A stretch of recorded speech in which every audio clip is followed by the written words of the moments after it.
Olá, seja bem-vindo ao canal de Fora da Gaiola e esse é o primeiro vídeo, na verdade é o segundo, mas é o primeiro vídeo do curso de História da Igreja que a gente vai disponibilizar aqui no canal de Fora da Gaiola. Lembrando que esse curso não é feito por mim, David Arson, o dono do canal de Fora da Gaiola. Esse curso é feito por Juliano Reise, tá bom? Em qualquer canal que você vê esse curso, ele é feito por Juliano Reise, tá bom? Não é a própria pessoa do canal que tá botando o curso, que fez o curso, que eu já vi aqui pessoas que se dizem cristãs recebendo a glória de ter feito como se tivesse feito esse trabalho. Tá bom? Pastores, inclusive, pessoas que levam o título de pastores levando essa glória. Aqui no canal de Fora da Gaiola nós somos da verdade, gostamos de andar na verdade, e a verdade é que nós não fomos os produtores desse curso História da Igreja. Esse curso História da Igreja está disponibilizado aqui no YouTube de graça, tá bom? Tá em Common Files ou Creative Commons, que quer dizer que você pode publicar no seu próprio canal sem ter nenhum tipo de sanção, tá bom? Ele está em direitos livres, é uma obra que é para ser compartilhada. Então esse curso teológico muito bom da História da Igreja, nós temos, digamos assim, autorização para colocar aqui no canal, e é isso aí. Estamos dando crédito também a quem foi que fez, né? E sem mais delongas, vamos estudar a História da Igreja, que é o que eu falo direto para vocês que são meus amigos, né? Gente, estuda História da Igreja e tal, agora você vai ter a oportunidade de estudar comigo. Eu vou estar aqui junto com vocês, reagindo aqui a esse estudo. Primeiro vídeo, História da Igreja, vamos lá, vamos ouvir aqui o que o irmão tem a dizer, sem mais delongas. Ok. Gente, em 1969, o Dr. Lloyd Jones, ele sempre fechava as conferências puritanas, e nesse ano ele fez uma palestra para encerrar a conferência puritana daquele ano, em Londres, e ele fez essa palestra, podemos aprender da história? Essa era a pergunta, podemos aprender da história? E ele começa essa palestra, que foi uma palestra crucial, porque foi nesse ano que ele se separou do J.I. Packer, os dois organizavam juntos essa conferência, e o impacto dessa palestra dele foi muito grande, muito forte. E acabou havendo um certo desentendimento entre eles. E ele começa exatamente por esse texto que eu coloquei aí,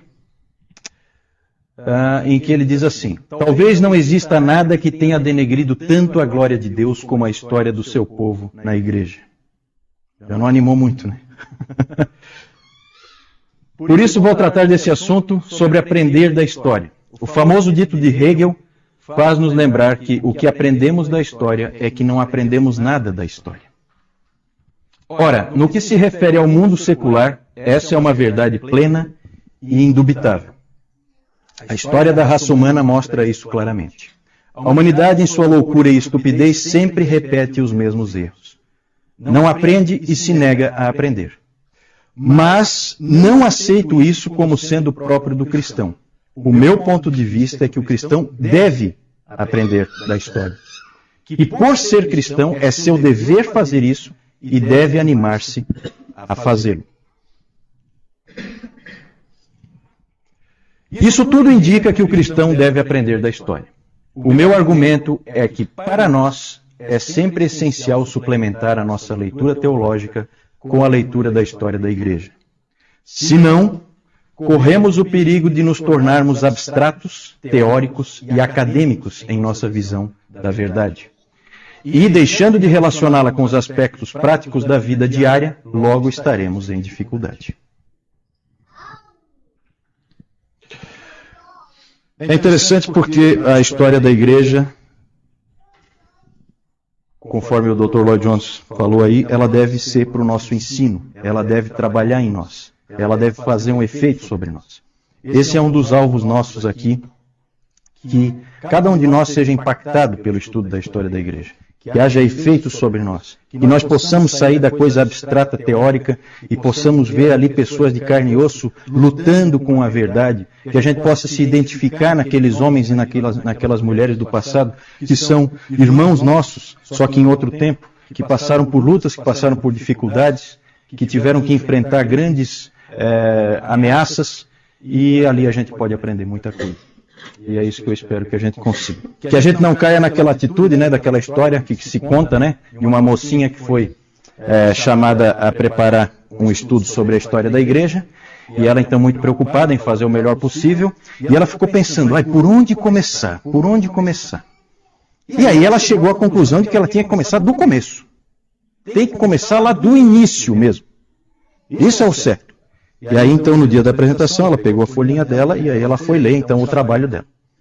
E ela começou, se posicionou e disse: nosso pastor nasceu em 1933. Eu espero que essa não seja a atitude de nenhum de nós de achar que a igreja começa com a nossa igreja. Né? São séculos de história, são 2000 anos de história, com muita coisa acontecendo e influenciando tudo que a gente crê, tudo que a gente vive hoje. Pode passar então. Mas o que é a igreja? Nós vamos estudar a história da igreja, mas o que é a igreja? E aí nós temos aí a Confissão de Fé de 1689, no seu capítulo 25. Ali nós vemos então a definição da igreja universal. A igreja universal ou católica, católica significa universal. Eu vou procurar não usar o termo católica para me referir ao catolicismo romano, porque é uma maneira errada da gente se referir, é uma maneira equivocada, né? Sempre vou preferir utilizar o romanismo em vez de catolicismo. Catolicismo é uma maneira errada de se expressar, né? Nós somos membros da igreja católica, certo? Universal. Católico significa universal. O próprio nome, Igreja Católica Romana, já é uma contradição de termos. Ou é católica ou é romana.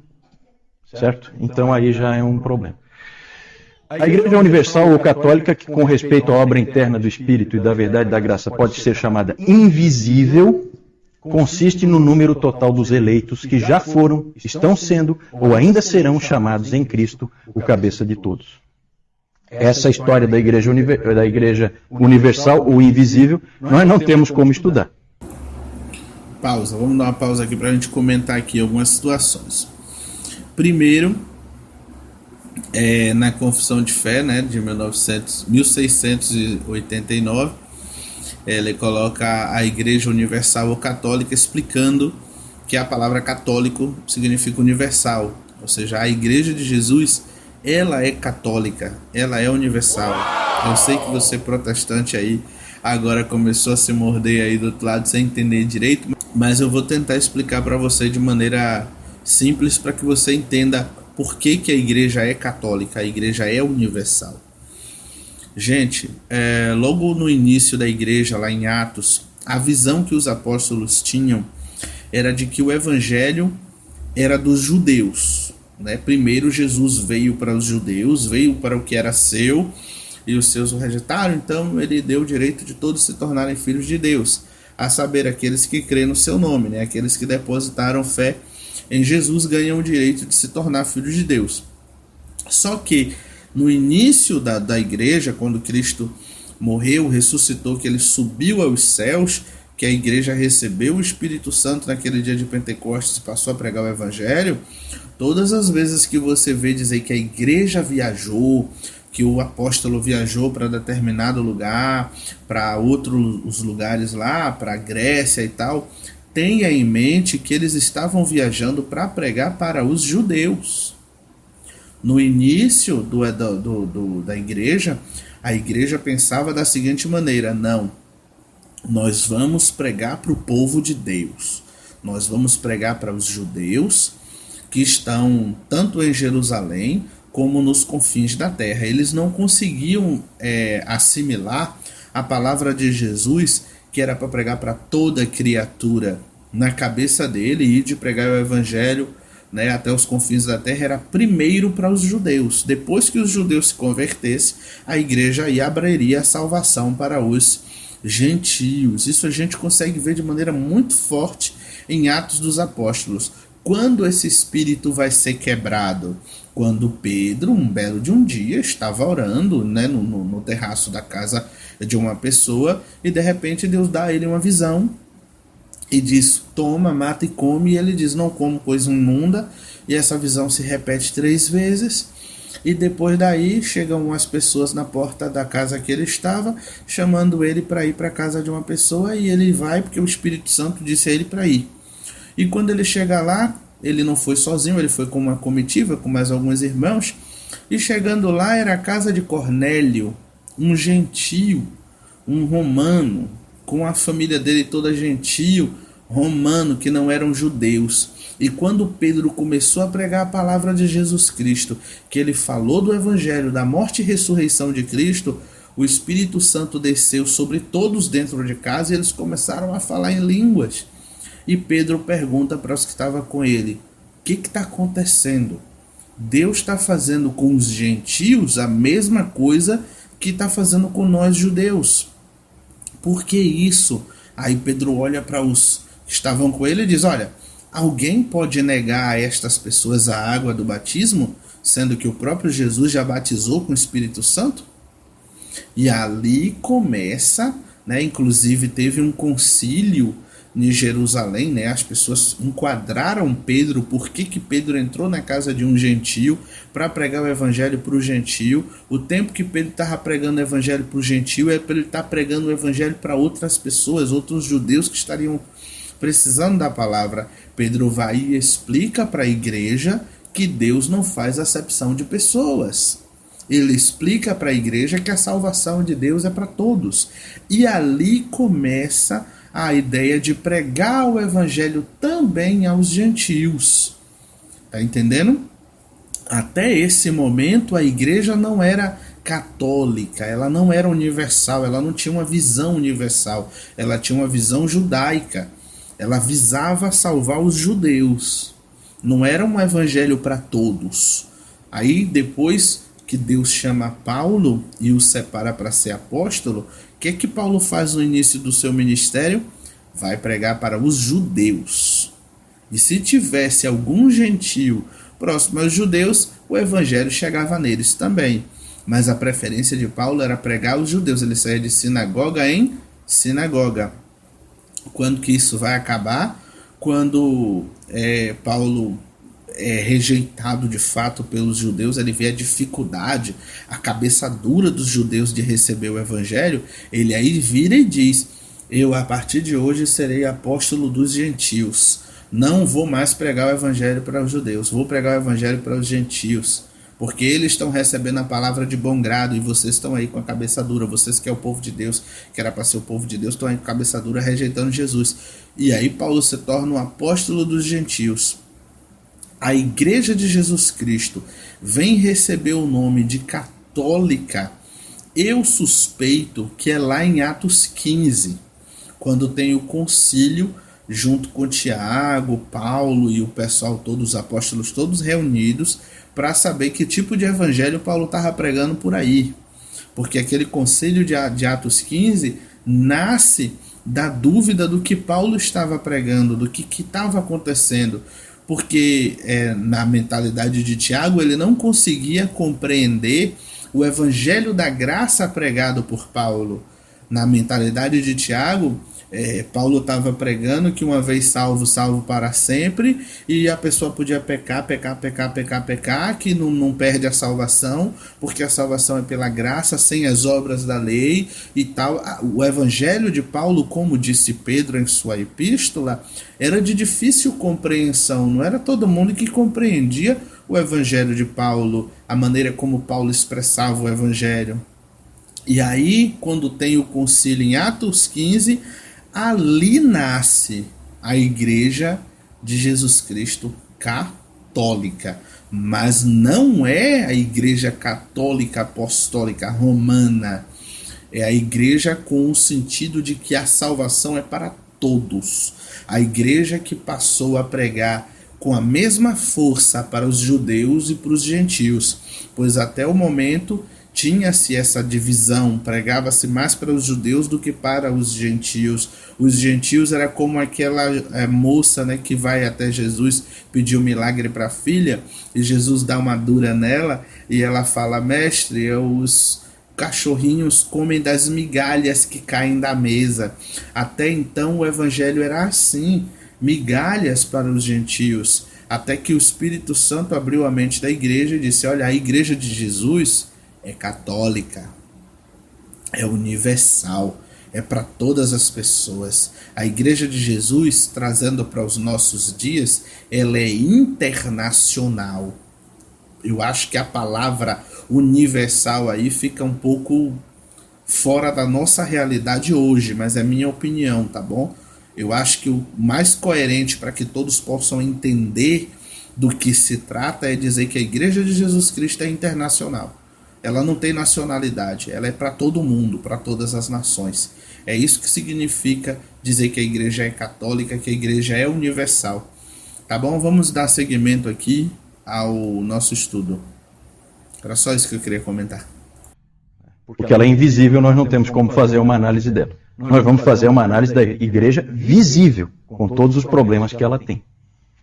Todas as pessoas ao redor do mundo que professam fé no Evangelho e obediência a Deus mediante Cristo, de acordo com o Evangelho, e que não destroem o seu testemunho com alguma doutrina fundamentalmente errada ou conversão profana, esses podem ser chamados de os santos, de que se compõe a igreja visível. E todas as congregações deviam ser constituídas de pessoas assim.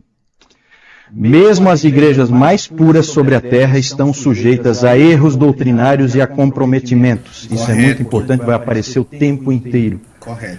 Algumas se degeneraram tanto que deixaram de ser igrejas de Cristo e passaram a ser sinagogas de Satanás. A despeito disso, porém, Cristo sempre teve e sempre terá um reino neste mundo até o fim dos tempos. Esse reino é formado dos que nele creem e confessam o seu nome. Muitos chamam a história da igreja de Terceiro Testamento. Certo? Então, nós temos o Primeiro Testamento. Qual seria o Primeiro Testamento? O Velho Testamento, ou o Antigo Testamento. Temos o Segundo Testamento, que é o Novo Testamento. E nós temos o Terceiro Testamento, se é que se pode dizer assim, é uma maneira de falar. Porque, na verdade, é uma sequência da história daquilo que Deus faz no meio do seu povo. Isso é o que nós temos no Antigo Testamento, a história do que Deus faz no meio do seu povo. É o que nós temos no Novo Testamento, a história do que Deus faz no meio do seu povo. E é o que nós temos na história da igreja, a história do que Deus faz no meio do seu povo. Qual o problema, qual a diferença que nós temos? Qual o problema que a gente tem no Terceiro Testamento, vamos dizer assim, em relação aos outros dois? Quem é que arrisca? O problema seria a questão canônica. Ela está sendo construída, é um aspecto, né? Mas há um problema um pouco mais sério. Não, segunda vinda. Qual é o grande problema? O problema é que Deus está trabalhando no meio do seu povo, mas nós não temos interpretação. Ah, entendi. Certo?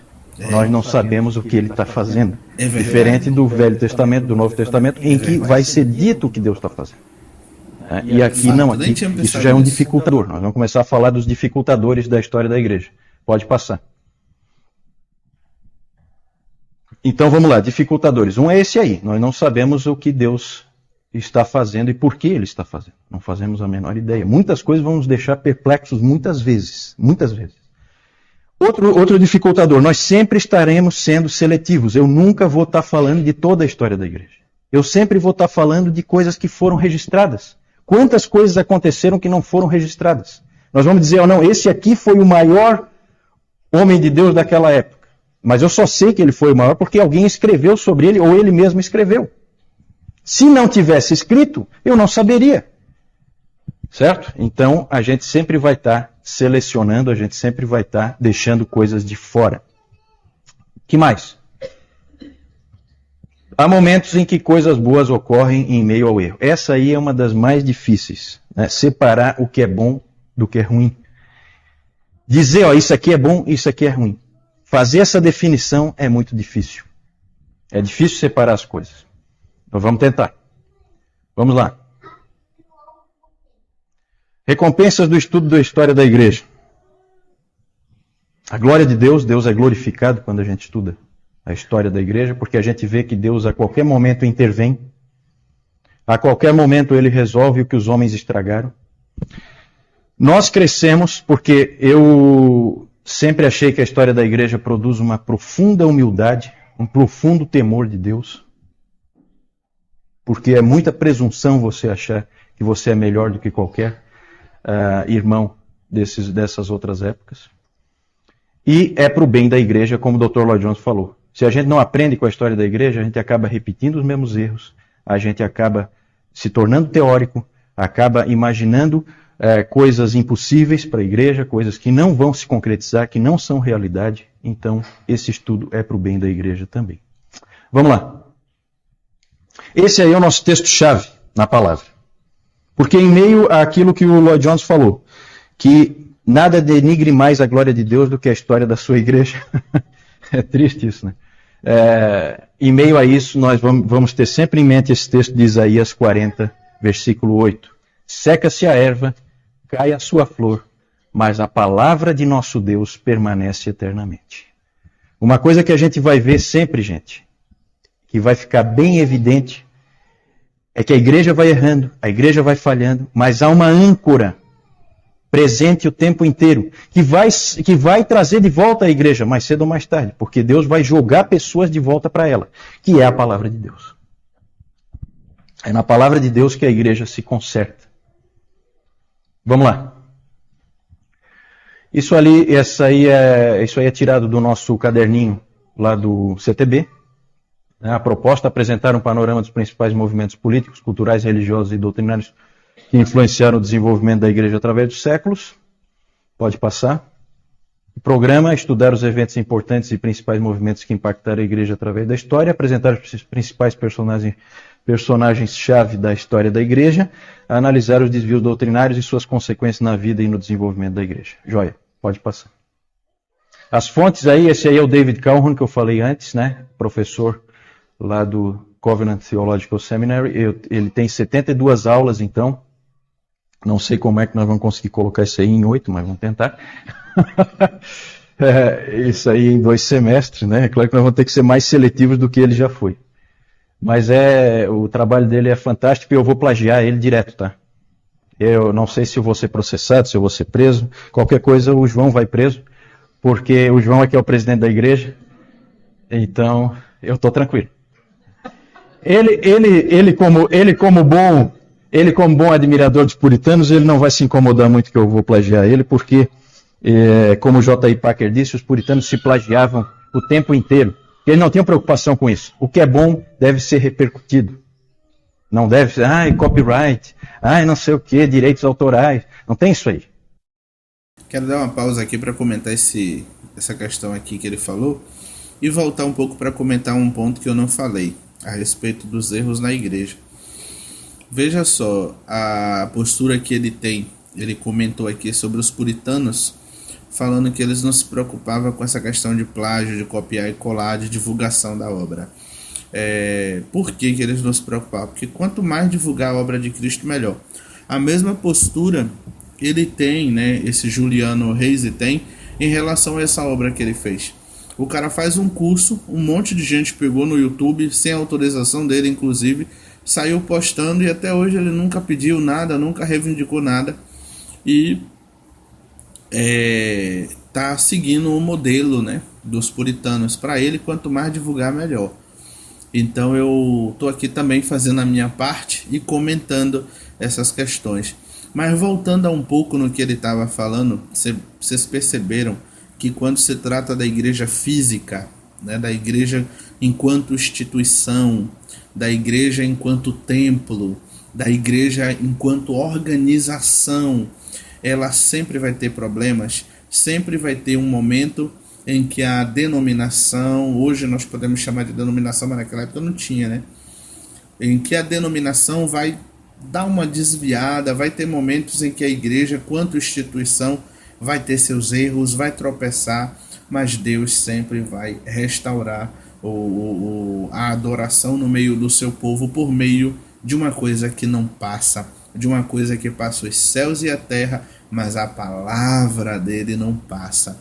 Então, desde que a palavra de Deus esteja ao nosso alcance, sempre há esperança de purificação nas congregações, de purificação no templo. Eis aí a resposta para você que está aqui me assistindo, que às vezes se pergunta, eu tenho que sair da minha igreja ou não?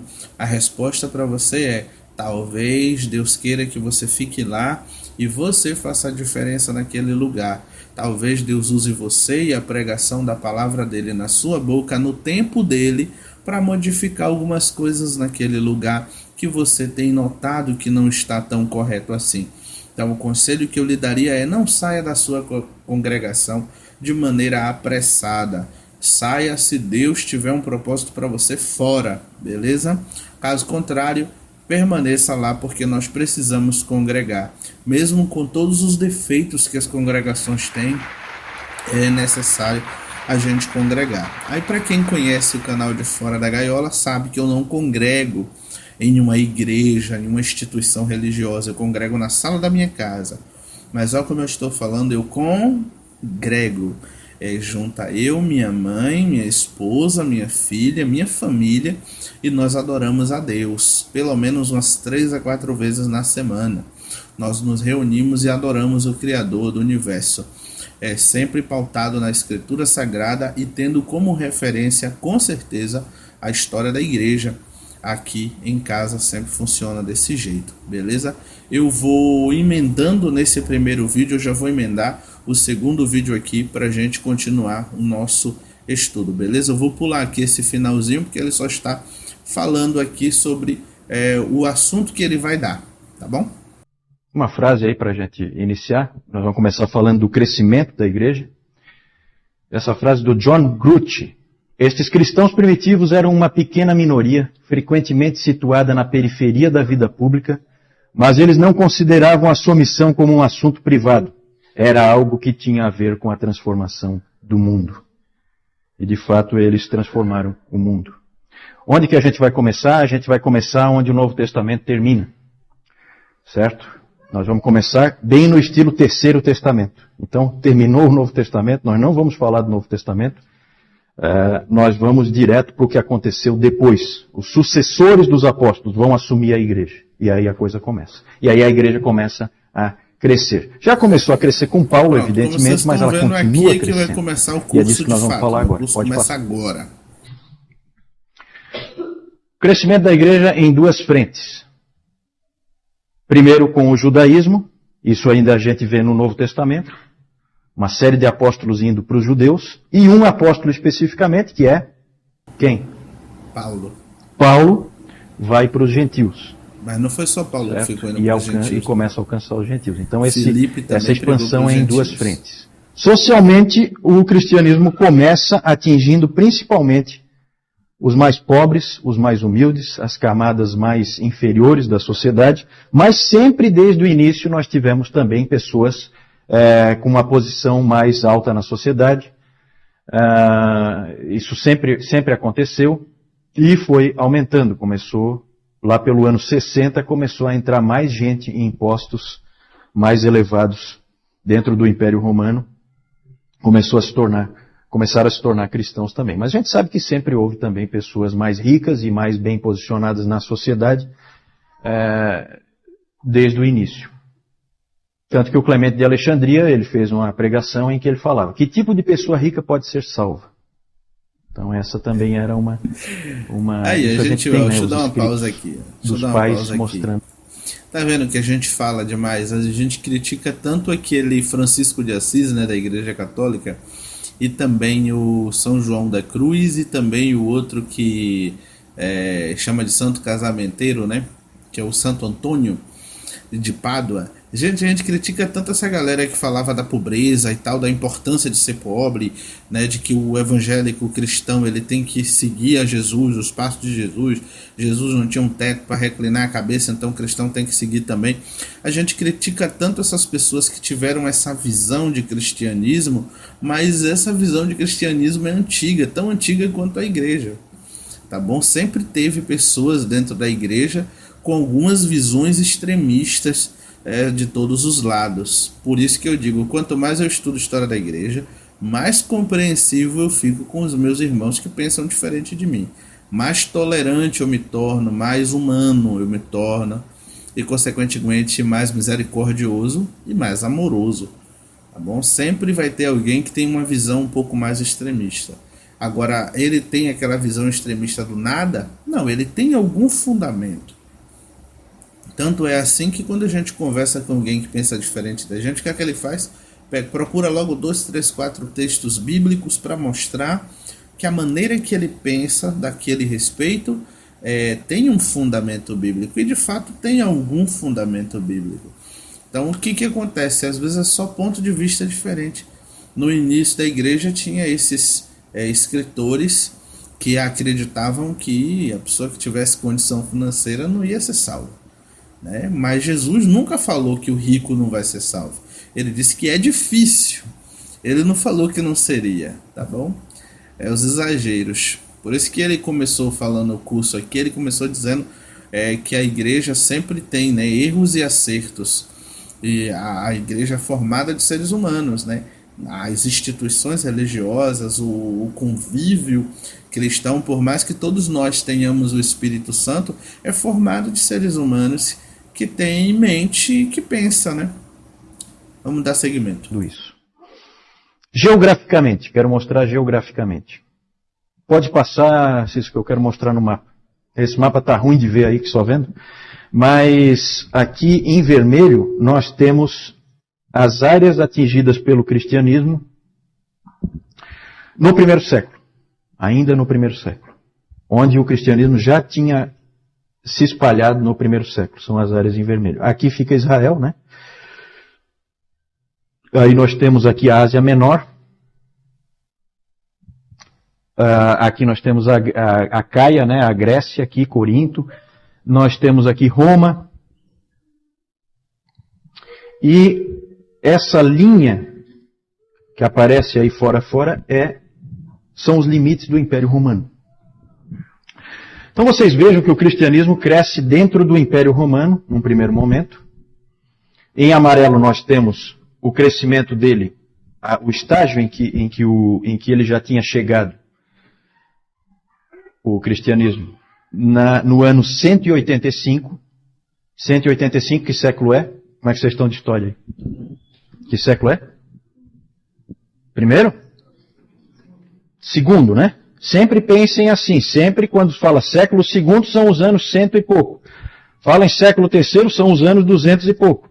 Sempre volta um. Por quê? Porque só fecha o século no ano, terceiro século só fecha no ano 300.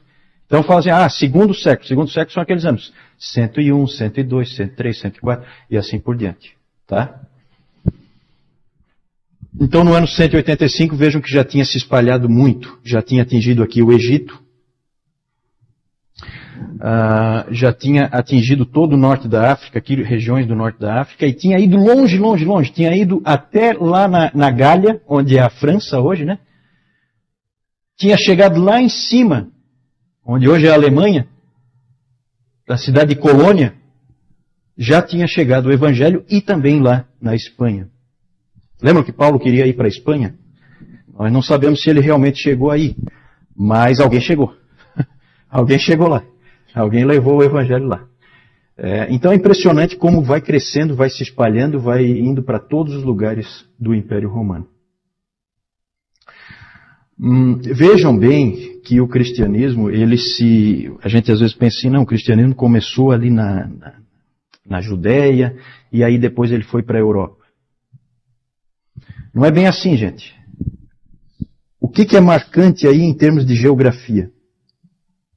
Onde é que o cristianismo está crescendo? Império Romano, sim. Isso em termos de política. Em termos de geografia, onde é que o cristianismo cresce?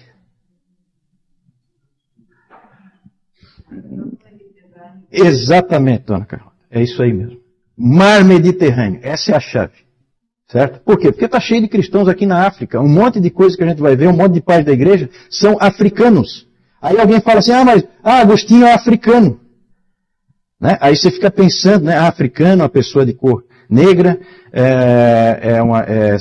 são países pobres. Né? A gente fica pensando com a cabeça de hoje. Completamente errado. Isso aqui é mar Mediterrâneo, gente. Isso aqui é lugar nobre. Aqui, é Alexandria. O centro cultural do Império Romano. A grande cidade onde todos os intelectuais estavam, né? Vamos só trocar rapidinho aqui para próximo slide, Cisco, por favor. Isso aqui é hoje, só para a gente ter uma ideia, né? Então aqui, ó, Ásia Menor. Ásia Menor era o berço do cristianismo ali onde tudo começou. Ásia Menor hoje é Turquia, toda ela é Turquia. Várias daquelas cidades que a gente vê no Novo Testamento estão todas aqui dentro da Turquia. Interessante aqui, que eu também queria chamar a atenção, já que a gente falou do Mar Mediterrâneo, que a dona Carlota citou lá para nós muito bem, é que Israel olha para o Mar Mediterrâneo, né? Isso é bem nítido, ó. Israel, ele fica de frente para o Mediterrâneo. Parece que a coisa já na mente de Deus já estava toda planejada. Né? Joga aqui no Mediterrâneo. E dali espalha, né? Israel fica de fato de frente para o Mediterrâneo. Aqui nós temos a Grécia, a Itália, a Alemanha fica bem ao norte da Itália, a França lá, a Espanha. E aqui hoje no norte da África, por causa das conquistas muçulmanas, hoje nós quase não temos cristianismo aí, né? Mas em outros tempos foi um lugar importantíssimo para o cristianismo, o norte da África. Isso aí só para mostrar para vocês, para a gente ter uma ideia de como é hoje, como era naquele tempo e como começou a expandir. A chave realmente é, como o Valdir disse, o Império Romano e o Mar Mediterrâneo, que o Império Romano se constitui muito em cima do Mar Mediterrâneo. A cidade de Alexandria, que eu falei antes, Alexandria, ela fica bem ali naquele delta do Nilo, na saída do Nilo ali. A cidade de Alexandria, ela é famosa pelo quê? O que tinha na antiguidade na cidade de Alexandria? Farol de Alexandria, uma das maravilhas do mundo antigo, né? E que mais? Biblioteca de Alexandria. A grande biblioteca de Alexandria. Todos os livros do mundo estavam na biblioteca de Alexandria. Cidade fundada pelo Alexandre o Grande, imperador do Império Grego. Certo? Então essa é uma cidade bem importante. O que aconteceu com a biblioteca de Alexandria, hein? Pegou fogo. Exatamente, pegou fogo. Pegou fogo. Foi um grande desastre aí, né? Essa perda. É interessante porque tem, assim, umas coisas pitorescas, né? Alexandria se acredita que o primeiro bispo da cidade de Alexandria, o fundador da igreja lá, tenha sido o evangelista Marcos. Só que isso é mais no campo da tradição do que propriamente algo comprovado historicamente. Também tivemos forte expansão para o Oriente, não foi só para cá. Para cá também houve expansão. Veio para a Síria, para a Pérsia, expandiu, o cristianismo expandiu para a Síria, expandiu para a Pérsia, expandiu até o Afeganistão, foi para a Mesopotâmia, foi até o Afeganistão. O apóstolo Tomé, alguém sabe para onde é que Tomé foi? Para a Índia, exatamente. Tomé foi para a Índia. Imagina, foi lá para a Índia, lá do outro lado. De novo, a gente está sendo seletivo. Por quê? Porque nós temos poucos registros do que aconteceu na Índia. Mas a igreja estava crescendo lá. Depois, um grande professor de Alexandria é cheio de professores, tá? Um grande professor de Alexandria, de um seminário que existia aqui em Alexandria, onde grandes nomes, depois nós vamos ver, apareceram. Ele também foi para a Índia, como missionário. Para fortalecer o trabalho que Tomé já tinha começado, esse cara se chama Pantenos. Foi professor do Clemente de Alexandria. Vamos lá, pode seguir. Por que a igreja cresceu? Em primeiro lugar, pelo poder do Evangelho. E há gente que diz que não existem pessoas que tentam desviar as coisas e querem dizer que não, que o cristianismo cresceu porque havia um vácuo, uma falta de uma religião no Império Romano. E o cristianismo veio preencher esse vácuo. Nada mais longe da verdade. O Império Romano era cheio de religiões. Cheio, de todo tipo que você puder imaginar. Tinha as religiões pagãs tradicionais, que vocês conhecem, com aqueles deuses todos, greco-romanos, né, vieram da Grécia, mas foram trazidos para os romanos. E Zeus, todos aqueles deuses lá, Diana. Tinha as religiões então pagãs tradicionais, tinha as religiões pagãs de mistério, como o culto de Mitra, que veio da Pérsia, vinha de outros países, né? O culto de Ísis, que veio do Egito, e o culto de Cibele, que veio da Ásia Menor. Só exemplos, né? As filosofias, muitas filosofias nessa época também, o epicurismo, o estoicismo, que até aparece no próprio livro de Atos, muita mistura de religiões, muito sincretismo, e principalmente, uma coisa que vai ser importantíssima na história da igreja, a adoração ao imperador. Certo? O culto ao imperador, ele começou depois da morte de Júlio César. Júlio César morreu em 44 a.C. E ele passou a ser adorado. E aí Augusto, né? E eu vou começar aqui a pegar os nomes do mal, né? Eu vou começar a ver os nomes de vocês. Quem tem nome bíblico está mais ou menos escapou, né? Mas é que eu tenho um nome que eu vou me complicar muito aí na história da igreja. Então eu quero ver se trago alguém comigo pro lado sombrio da força. Então o Augusto está aí, Augusto? Augusto já veio pro meu time. Esse aí é mau. O imperador Augusto foi adorado em vida. É de uma humildade, né, esse rapaz, né? Ele queria ser adorado em vida. Não, com certeza não. Com certeza não. Eu tenho que trazer alguém pro meu time, tá? O Augusto é um reforço bom. Depois nós vamos conversar. Quem tem nome bíblico já escapou, mas quem tem nome aí meio duvidoso, nós vamos encontrar aqui na história da igreja, tá? Esses nomes não vêm do nada, não. A gente tem muito aquela mania de ver o que significa o nome, né? Isso aí é secundário. O mais importante é saber por que o nome existe. Ele existe por causa de algum personagem histórico. O culto ao imperador era bem simples. Na verdade, você tinha que só reclinar a cabeça ou queimar um pouquinho de incenso. Isso aí salvava a tua vida.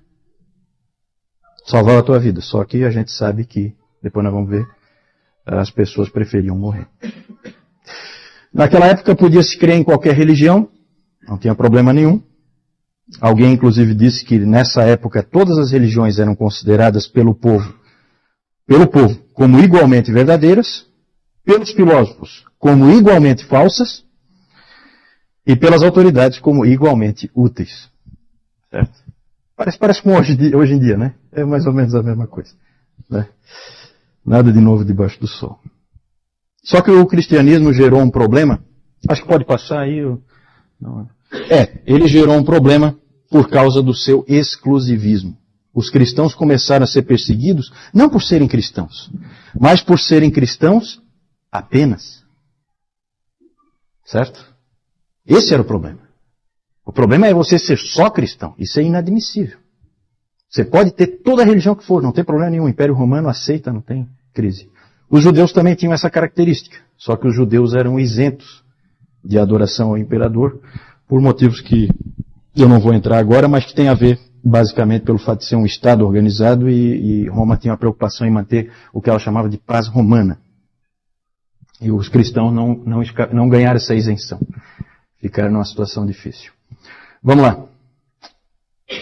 Testemunho dos cristãos. O crescimento da igreja foi em cima do testemunho dos cristãos. Podem ter certeza disso. Por palavras, né? Cada cristão era um missionário. Cada um deles.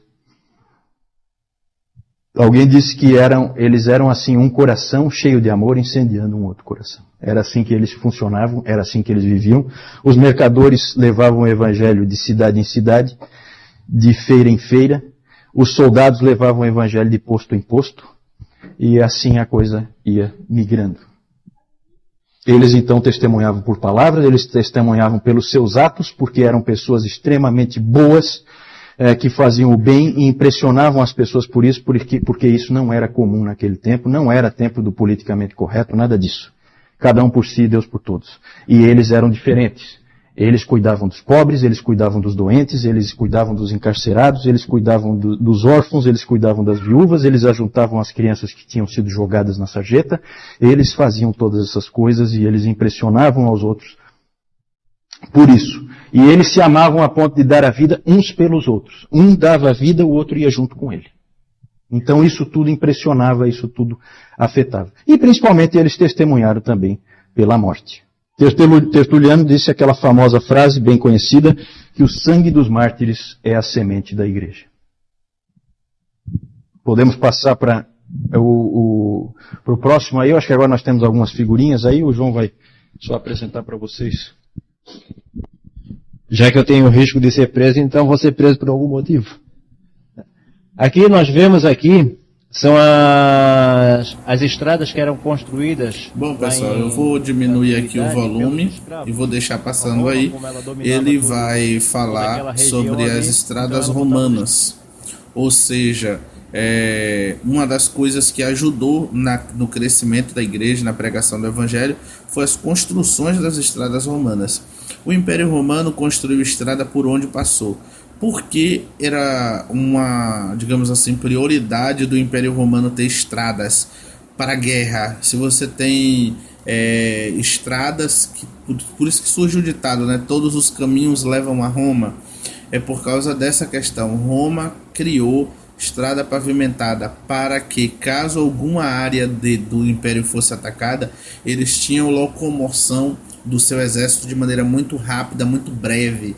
Por isso que foi criadas as estradas romanas, para que você pudesse viajar com grandes tropas em alta velocidade para a época, né, com seus carros de guerra e etc., e poder entrar em combate e defender todo o seu território. Por isso todas as estradas levam a Roma, porque de fato naquela época era assim. Todos os caminhos, mano, que você via estrada pavimentada, pode seguir ele aí que ele vai te levar para Roma, porque era assim. O Império investiu bastante nessa questão de pavimentação. E o que isso tem a ver com o Evangelho? Tem a ver que ficou muito mais fácil para todo mundo viajar. Além de ter segurança nas estradas, porque de tanto em tantos quilômetros tinha um posto com soldados romanos, tinha sempre tropas romanas indo de um lado para o outro nessas estradas. Eram estradas relativamente seguras, né? Estradas que ligavam a portos, quando tinha que atravessar ilhas e etc, tinha os portos. Todas as estradas levavam a algum lugar que levava a Roma. Então muito difícil alguém se perder naquela época. E isso foi bom para o evangelho, porque pregava-se na estrada para os soldados e pregava-se, ficava fácil você viajar, era muito rápido viajar para a época. Por que a igreja cresceu, né? Qual o motivo da igreja ter crescido?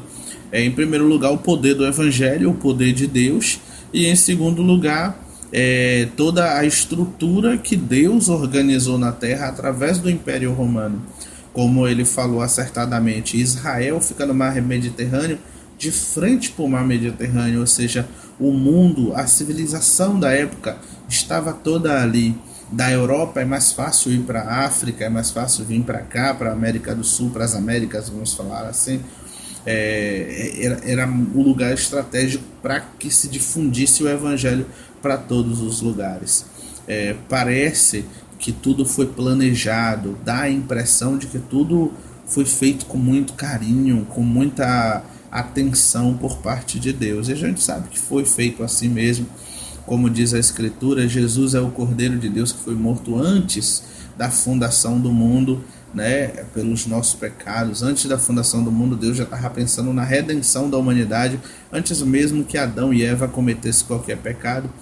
E a gente vê a mão de Deus aqui já no Império Romano, através dessas estradas, para que a igreja crescesse. Então essa é a posição geográfica da igreja no século I, II e III.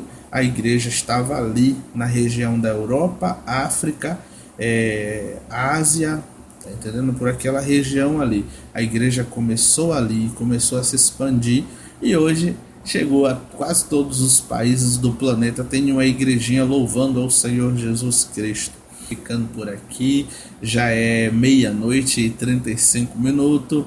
Eu estou numa segunda-feira, hoje é 21/9/2021, né? E eu tô aqui gravando esse vídeo para você de madrugada, né? Entrando no início da madrugada aqui com você, já tô morrendo de sono, mas eu tinha que fazer esse vídeo. Eu senti de Deus começar esse trabalho.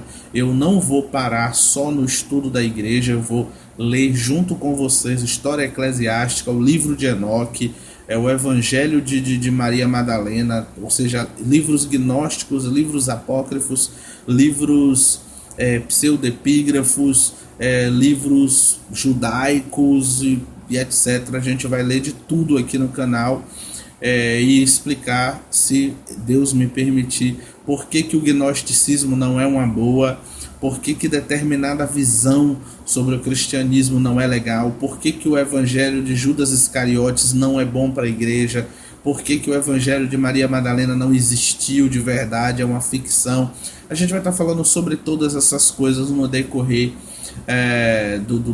da nossa vida, vamos dizer assim, né? Eu vou falar sobre o evangelho de Emmanuel, né? Ou Gimanuel. Eu vou conversar com vocês sobre várias questões, várias coisas que o seu pastor não conversa com você, que a sua igreja talvez nem saiba que exista. A gente vai tratar aqui no canal de Fora da Gaiola. Seja bem-vindo. Tamo junto.